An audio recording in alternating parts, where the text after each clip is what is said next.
본문의 주제 한번 보시겠습니다. 믿음이란 오늘 이 에베소서는요, 우리 말씀의 묵상 우리 난영 집사님을 통해서 낭송하면서 은혜를 많이 받았는데, 에베소서는 이 단어와 함께 만들어져 있는 문장, 한 문장이요, 해석을 한다면은 한 문장을 가지고도 진짜 엄청나게 많은 설교를 할 수 있는 내용들로 구성되어 있습니다. 그래서 이 에베소서의 특징은요, 뭔가 하면은 한 단어와 짧은 문장이지만은 그 문장들이 다 기독교의 핵심을 담고 있습니다. 그래서 에베소서를 교회론이라고 하는데, 교회론에 있어서 가장 중요한 교리들을 같이 설명하여 놓았습니다. 그 중에서도 2장 1절에서 이 오늘 본문의 말씀 전체 단락의 내용은 그 중에서도 귀하고 귀중한 기독교의 핵심적인 교회의 핵심되어지는 진리의 말씀이 됩니다. 우리 성도님들, 이제부터는 성경을 읽으실 때 줄줄줄 읽어가시는 것도 중요하지만 읽으시면서 하나님의 말씀을 읽는 시간이니까 성경을 통해서 읽으면서 누구와 대화를 할 줄 알아야 되지요? 대화 한번 해보세요. 너희는 이전에는 허물과 죄로 죽었는데, 등등 이 말씀에 대한 읽으시면서 누구와 대화하는 것으로 이해하자? 성령 하나님과 대화하면서 이 말씀이 무슨 말씀이에요 하고 천천히 또 반복하시면서 읽고 음성을 들으시고 하시면 이 하나님의 말씀의 놀라운 진리들을 깨닫게 될 줄 믿습니다. 우리 금요기도에 우리 경호 집사님이 인도할 때 찬양의 한 가사에도 그 단어들에도 기도의 고백이 우리 다 있거든요. 그걸 이해하시면서 찬송 드리고 성령의 음성을 들으면요, 우리가 너무너무 힘을 얻고 성령 하나님과 더불어 뜨거워지는 은혜의 충만함을 경험하는 시간들이 되듯이 말씀도 똑같습니다. 그러면 사도 바울은 이 말씀을 어디로부터 가지고 왔을까? 제가 말씀드렸어요. 신약의 뿌리는 어디에 있다? 그러면 이 에베소서도 구약이 있을까 없을까요? 그러면 이걸 전제로 하면서 에베소서 본문의 말씀이 뭐예요?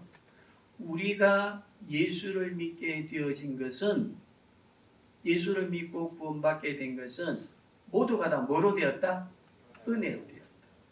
그럼 은혜로 된 이유가 뭐라고 했습니까? 행위로 자랑하지 못하도록 했습니다. 그러면 은혜로 구원받았다고 하는 것, 은혜로 구원받았는데 은혜로 구원받은 것에 대한 믿음이 생겨나는데, 이 믿음이라고 하는 것이 도대체 무엇인가? 이것을 한번 질문하시면서 딱 졸지 마시고 기억하시길 바랍니다. 그리고 이 사도 바울의 고백은, 말씀은 어디로부터 왔다? 구약에서 왔는데, 자, 본문을 찾아가면 시간 걸리니까 저를 한번 주목해 주세요. 출애굽의 역사 과정을 기억하시면 됩니다. 자, 애굽에 종살이 했던 이스라엘 백성들이 탄원할 때 하나님이 들으시고 모세를 통해서 이스라엘 백성을 구원해 내십니다. 어떻게 구원해 내십니까? 법 조문을 먼저 주었습니까? 10대 재앙의 마지막 문설주의 어린 양의 피를 바르는 것을 통해서 구원했습니까? 어떻게 구원했습니까? 굉장히 중요한 개념입니다. 법을 먼저 주지 아니했습니다. 너희들이 그렇게 힘들고 고통스러우면 내가 아브라함 너희 조상과 약속하신 언약을 기억하고 너희를 구원해 주겠다. 그런데 너희들은 이러한 법 조문을 지켜야 된다. 그렇게 말씀하지 아니하셨어요.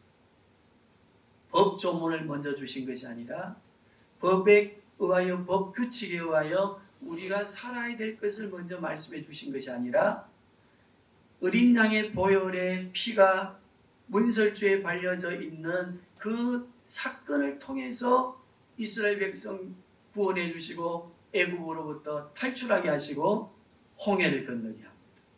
홍해 건너면 고린도전서 10장을 보면 무엇과 같다고 했습니까? 세례받음과 같다고 했습니다. 세례받음은 우리의 물 세례도 있겠지만 성령으로 거듭나 하나님의 백성이 되는, 그래서 이스라엘 백성이 홍해를 건너고 난 뒤에 모세의 누나가 찬양한 찬양이 나오지, 그지요? 거기에 사용되어지는 최초의 단어가 뭔가 하면요, 우리 한번 따라합시다. 하나님의 군대, 하나님의 백성, 하나님의 군대, 하나님의 백성, 하나님의 나라에 대한 찬양을 합니다. 그러면 그 홍해는 오늘날로 말하면 무엇입니까? 성령으로 거듭나 하나님의 백성이 되고 자녀가 되어지는 과정 아니겠습니까? 그죠? 자, 홍해를 건넜어요. 그런데 진행해 가다가 몇 달 뒤에 어디에 머물게 됩니까? 저 시나이 반도 시내산에 머물게 되는데, 그 기슭에 머물 때에 하나님은 모세를 불러 올리셔서 뭘 주셨어요? 그때 법조문을 주셨어요. 자, 그러면 이해가 됩니까? 뭘 말하려고 하는 거 아시겠지, 그지요? 우리의 구원은 은혜입니다. 이것을 믿는 믿음의 근거가 어디에서 오느냐? 성경에서 오는데, 구약 성경에서 오는데, 사도 바울은 출애굽의 사건을 통하여 설명합니다. 법조문을 주어서 행위에 의해서 구원한 것이 아니라 은혜로 전적으로 우리를 구원하고, 그리고 구원받은 백성들에게 뭘 주신다? 법조문을 주셨습니다. 법을 주셨습니다. 그러면 구원받은 백성에게 있어서의 법의 의미는 뭐냐? 그것은요, 자랑할 것이 아니라 구원받은 은혜의 날마다 감사하며 그 법대로 지켜가며 살아가면서 우리가 하나님의 자녀요 하나님의 백성인 것을 만방에 선포하는 선포와 증인과 하나님 나라의 확장, 이 선교의 의미가 있습니다. 그러므로 우리 성도님들, 예수님을 나는 믿고 구원받았어. 그리고 나는 법을 지켜가면서 예배법을 지키고 주일날 한번 예배하고 잘하고 있어. 그것만 가지고는 자칫 잘못하면 오해할 수 있습니다. 우리가 구원받은 백성에게 법을 주신 것은 또 구원받은 백성들끼리 모여서 뭘 하라고 하는 것도, 예배하라고 하는 거, 시간 공간 속에서 예배하는 거 중요하지만, 너희는 구원받은 백성으로 모여서 하나님께 예배하고 예배하는 자로 법을 지키러 어디로 가라?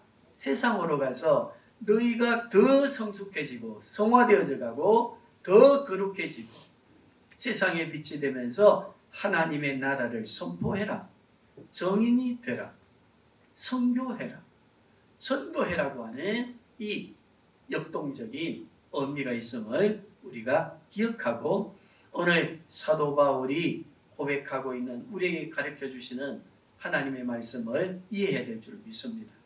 자, 우리가 구원받게 된 것은 첫째 어떻게 되었습니까?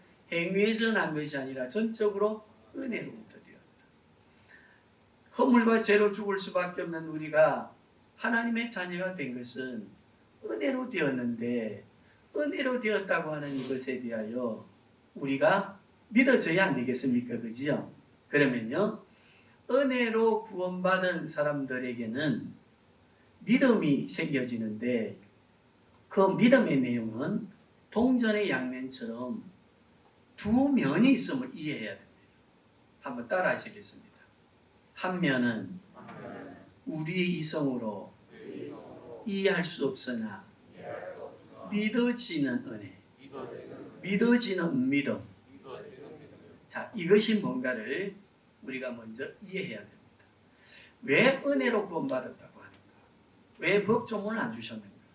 법조문을 주셔서 우리의 이성과 우리의 감정과 우리 행위를 가지고 지켜서 구원받는다고 한다면 가능할까 불가능할까? 불가능합니다. 그래서 하나님께서는 우리에게 은혜를 베푸셔서 어떤 믿음을 통해서 구원받게 하셨는가 하면 은혜로 주신 믿음을 통해서 구원받게 하시는데 예수 그리스도께서 행하신 순종의 그 놀라운 사건들의 순종의 믿음을 통해서 우리가 구원받도록 해놓으셨는데 그 그리스도께서 해놓으신 믿음의 사건들이 도대체 무엇인가? 그것은요 사도신경에 잘 나타나 있습니다. 어떤 교파는 사도신경을 하지 않습니다. 이것은 어찌 보면은 신학적인 이념 속에서는 서로 견해가 다르니까 할 수 있다 하지만은 그러나 우리가 은혜로 구원받음에 대한 것을 고백하는 우리의 신앙 고백이 하나님의 말씀 속에서 고백되어졌다고 하는 것을 믿는다면은 이 신앙의 고백을 하지 않는 것은 굉장히 위험한 요소가 있습니다. 그러면 우리의 신앙 고백이 무엇입니까? 우리의 이성으로 믿을 수 없는데 믿어지는 우리의 신앙의 고백 있는데 그 믿을 수 없지만 믿어지는 신앙의 고백의 내용이 은혜로 받았다는 거예요. 어떤 논리로 받은 게 아니고 우리 노력으로 받은 게 아니고 은혜로 받았어요. 자, 우리가 고백하고 있는 신앙의 고백 같이 한번 해보십시다. 시작. 전능하사 천지를 만드신 내가 자, 이 믿사오면은 내가 노력으로 믿어진 게 아니라 은혜로 믿어진 믿음의 고백이다. 그지요? 어떤 고백입니까? 전능하사 천지를 만드신 하나님 아버지를 내가 믿어 창조주 하나님을 믿는 이 세상은요 창조주를 부인합니다. 세상의 이성의 논리로는 진화론을 만들어 놓았습니다. 무신론을 만들어 놓았습니다. 그런데 우리의 과학적 이론과 우리의 교육적 이론을 가지고는 이게 믿어지지 않습니다. 그런데 신기하게도 믿어지게 만들어 놓았습니다. 이것은 나의 힘으로 된 게 아니라 누구의 은혜로 된 겁니까? 성령 하나님의 은혜로 된 겁니다. 자, 또 고백해 보십시다. 시작. 그 무의 아들 우리 주 예수 그리스도를 믿사오니 이는 잉태하사 동정녀 이 믿어집니까 이게? 남자를 모르는 처녀의 몸에서 아들이 났는데 그게 성령으로 잉태됐다? 말도 안 되는 소리지. 그것은 기독교인들이 자기 신앙을 합리화하려고 만들어낸 전설이다, 신화다 말하는 얼마나 공격을 받는 내용입니까? 그들은 이성을 통해서 알려고 하니까 모르는 겁니다. 그러나 우리는 믿습니까? 안 믿습니까? 누가 알게 하셨습니까? 그것을 우리는 뭐라고 한다고요? 은혜. 우리는 은혜의 양면이 있습니다. 우리 기독교인들의 은혜는 언제부터인가? 나에게 소원 성취가 되어지는 것만 은혜라고 생각합니다. 그런데 에베소서를 바르게 알고 성경을 바르게 알면요, 은혜가 그게 은혜가 아닙니다. 무엇이 은혜입니까? 나의 이성으로, 나의 논리로, 과학적인 이론으로 믿어질 수 없는 사건인데 믿어지게 하신 것이 은혜입니다. 이게 고백이 되어져야 됩니다. 전능하사 천지를 만드신 하나님 아버지를 내가 믿사오며 이 우주 만물을 만드신 이가 계시고 만드신 그분이 하나님이시고 그분이 나의 아버지시다. 그 위아들 우리 주 예수 그리스도를 믿사오니 이는 성령으로 잉태하사 동정녀 마리아에게 나시고 이게 믿어지는 것, 이게 은혜입니다. 우리 성도님들 은혜를 고백할 때는 이 믿음의 내용이 고백되어져야만이 은혜입니다. 기도했더니 은혜 들어갔어. 은혜 맞지요. 그러나 그거는 부차적입니다. 이 놀라우신 은혜의 사실이 고백되어지는 은혜가 될 수 있기를 바랍니다. 또, 자, 고백해 보십시다. 시작.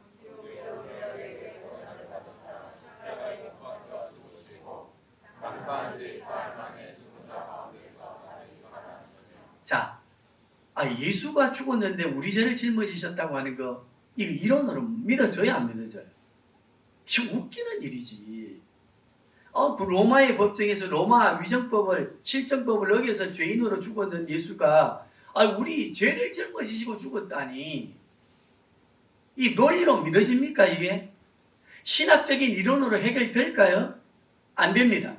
성령의 역사하심으로 나도 모르는 사이에 믿어지고 고백되어지고 그분을 기억하고 그분의 죽으심이 나의 죄 때문이라고 하는 것을 고백할 때에 내 가슴이 뛰고 내 가슴이 뭉클해지고 눈물이 쏟아지는 그 삶이 그게 이론으로 되는 거겠습니까? 안 됩니다. 은혜로 되는 겁니다. 살아났다? 3일 만에 죽었던 사람이 살아난다? 죽었다가 살아난 사람이 일시적으로 활동한다고 믿는 종교도 있어요. 그러나 그 살아난 그걸 말하는 게 아니라 정말로 부활하시고 인격을 가지고 부활하셔서 우리에게 제자들에게 500년 많은 사람들에게 그리고 2000년의 세계사를 흔들어 놓으신 그분의 부활 이론으로 믿어집니까? 그러나 우리는 믿습니다. 그분을 믿는 우리의 믿음은 우리 또한 신령한 몸으로 부활할 것을 믿습니다.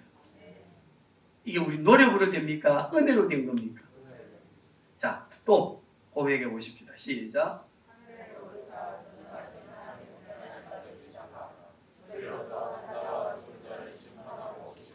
중보하고 계시면서 다시 이 땅에 재림이 온다? 아니, 이 노아 시절처럼 이 지금 세상이 4차 문명의 시대를 이제 누리면서 앞으로 우주여행 시대가 열리고 대우주의 시대가 열려서 우리 인간들이 그 우주 시대의 어느 한 곳에 행복한 나라를 또 건설하고 거기에 유토피아를 만들어서 살아갈 것을 꿈꾸고 지금 이루어가고 그걸 누리고 있는 시대 속에 들어갔는데 무슨 예수가 다시 온다고 믿노? 어리석은 사람들. 과학적인 논리는 안 맞습니다. 우리의 이성적인 논리는 이해할 수 없습니다. 그 어떤 철학을 통해서도 안 됩니다. 그런데 우리는 그게 믿어집니까? 안 믿어집니까? 주님 다시 오십니다. 우리 찬양, 우리는 지금 그 10년째 그걸 하고 있습니다. 주님 다시 오십니다. 은혜입니다. 은혜 아니면 안 됩니다. 자, 다시 또 읽어보십시오. 시작.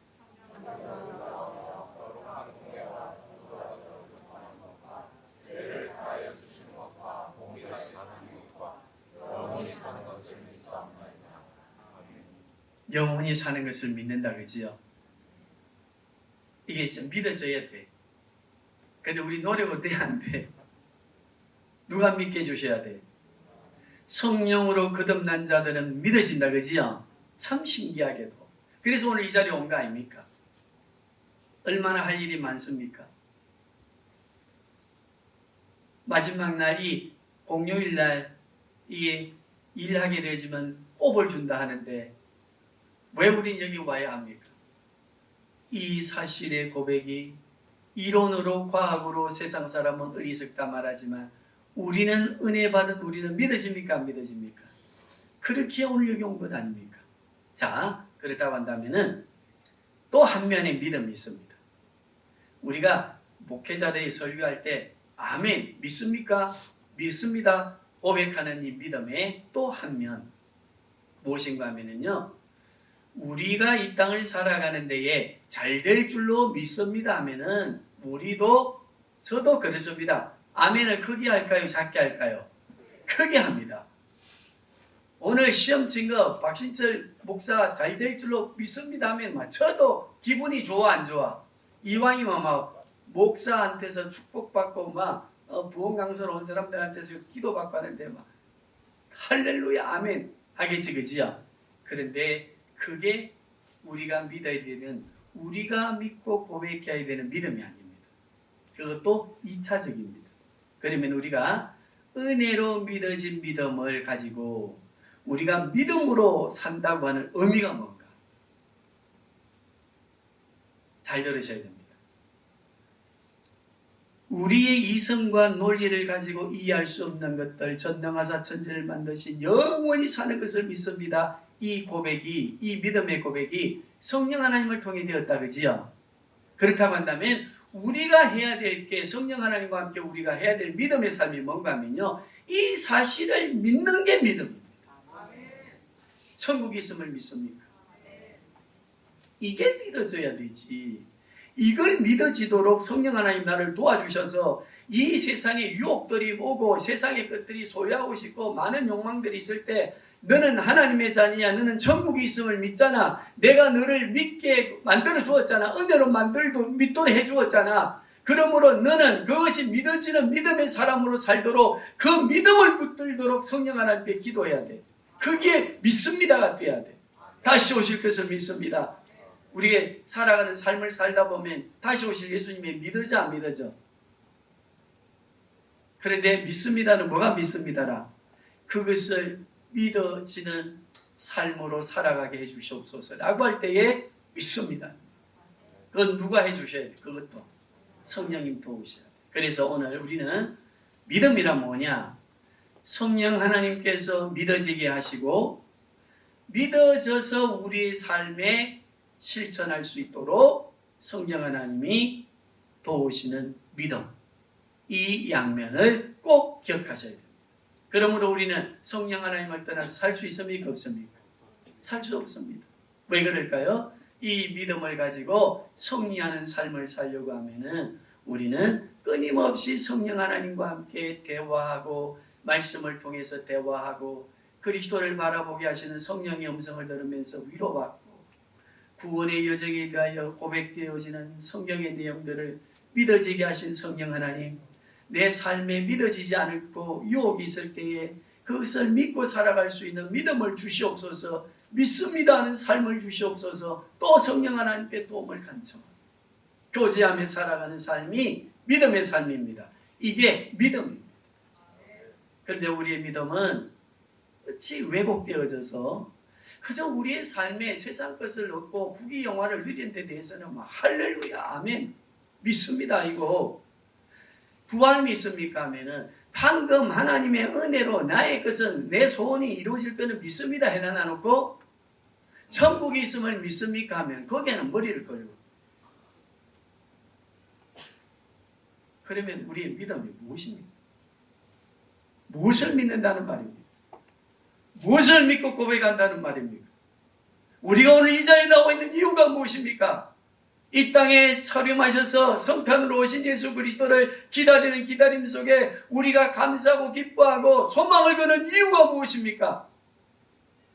우리의 믿음에 대한 우리 교회는 새로운 믿음의 증거를 가지고 고백할 수 있기를 바랍니다. 그리하면 이 모든 것을 너희에게 마시리라. 아멘. 이 고백이 있어야 됩니다. 이 모든 것을 너희에게 더하시리라. 그 앞에는 무엇이 있습니까? 이방인처럼 세상 것을 붙들고 먹고 마시는 것을 염려하는 그건 하지 말아라. 그러나 그의 나라와 그의 의를 위해서 내가 믿게 하신 믿음, 은혜로 가득 믿음, 또 그 은혜로 받은 믿음의 내용을 믿는 믿음의 삶을 내 삶 속에 성령과 함께 살아가게 되어지면은 내가 소원하는 이 세상의 모든 것을 더하여 주시리라. 이 말씀을 믿습니까? 이 말씀의 믿음이 우리의 삶을 바꾸고 우리를 능력 가운데 살게 하시는 힘이 됩니다. 그런데 우리의 잘못된 생각들이 오늘 이 본문의 말씀을 보면요. 세상의 풍조를 따르도록 하는 세상을 관장하는 영, 흑암의 권세 아니겠습니까? 사단의 세력이 세상의 풍조를 가지고 우리를 유혹하니까 우리는 믿습니다가 세상의 풍조를 따라서 얻는 것을 믿습니다로 자꾸 바뀌어지니까 이것은 위험한 일 아니겠습니까?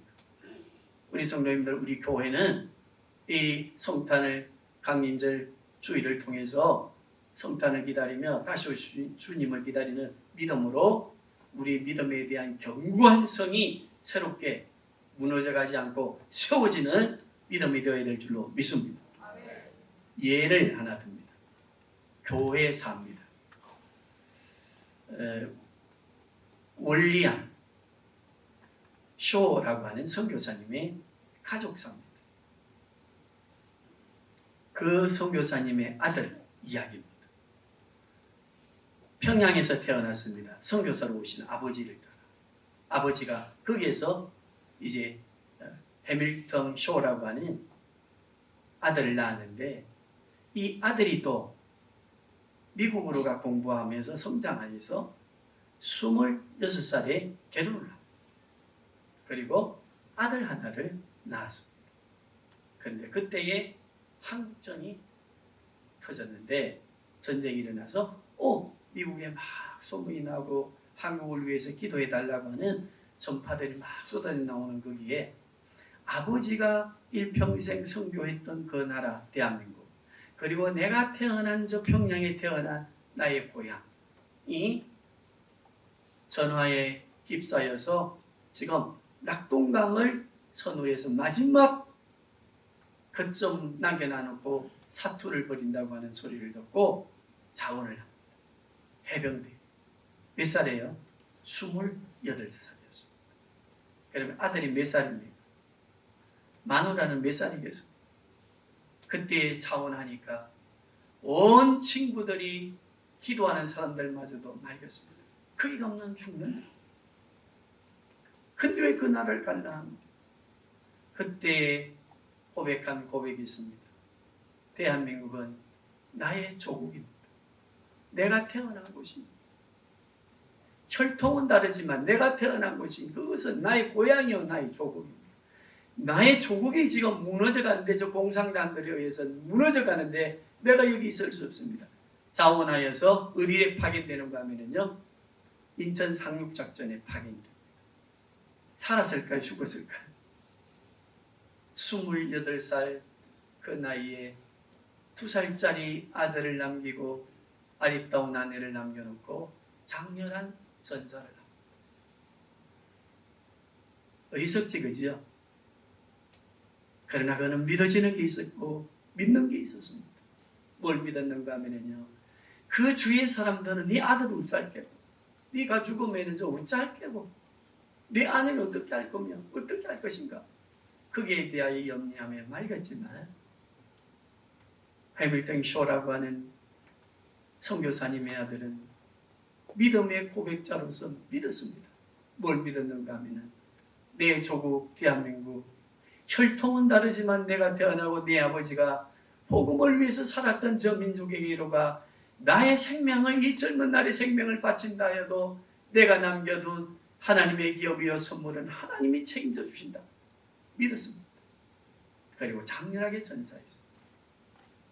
그 이후에 남겨진 아내와 아들이 어떻게 됐을까요?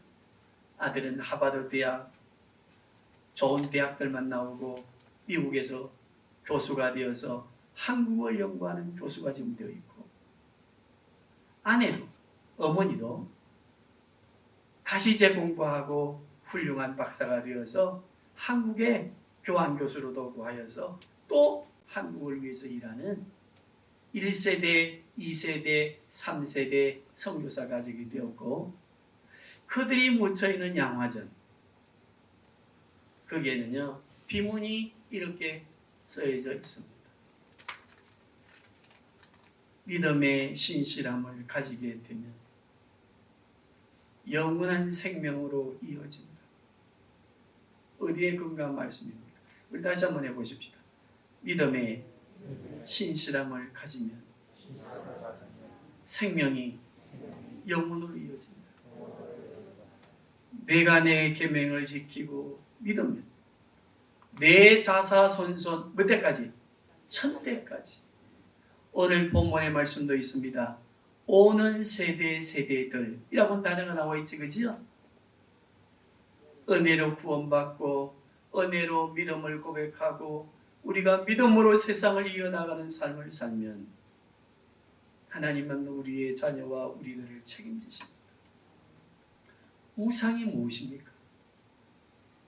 우상 따라합시다. 우상은 나를 끌고 가는 최고의 힘이다. 하나님이 최고의 힘이면 우상 섬기는 게 아닙니다. 그러나 나를 끌고 가고 있는 힘이 세상의 것이면 그게 우상입니다. 나 외에 다른 신을 섬기지 말아라. 나 외에 너를 끌고 가는 어떤 힘이라도 두지 말아라. 주님의 말씀 아닙니까? 우리는 연말에 이 말씀을 기억해야 됩니다. 올 한해 우리를 끌고 온 힘이 무엇입니까? 또 집 사는 거고 아파트 사는 겁니까? 돈을 모아 저축 하는 것이고 우리가 잘 되는 것이 우리를 끌고 가는 우리의 힘이었습니까? 안 됩니다. 주 예수 그리스도께서 우리를 끌고 가는 힘이 되고 저 영광의 세계를 바라보게 하는 그 믿음의 힘이 우리를 끌고 가야 되지 않겠습니까? 오늘 우리를 끌고 온 힘이 무엇입니까? 나를 여기까지 끌고 온 힘, 그 소망의 힘이 무엇입니까? 세상 것이 되어서는 안 됩니다. 그것은 우상입니다. 무엇을 만들어서 뭘 그려서 그것은 그때의 시제를 말하는 것이지 오늘 이 과학이 발달하고 철학화되어져 있는 정신세계를 논하는 이 첨단 4차 문명의 시대를 사는 우리에게 우상, 그리스도인의 우상은 무엇입니까? 나를 끌고 가는 힘입니다. 나를 끌고 가는 힘이 누구이십니까? 그것이라고 하면은 우상입니다. 나를 끌고 가는 힘은 하나님이십니다.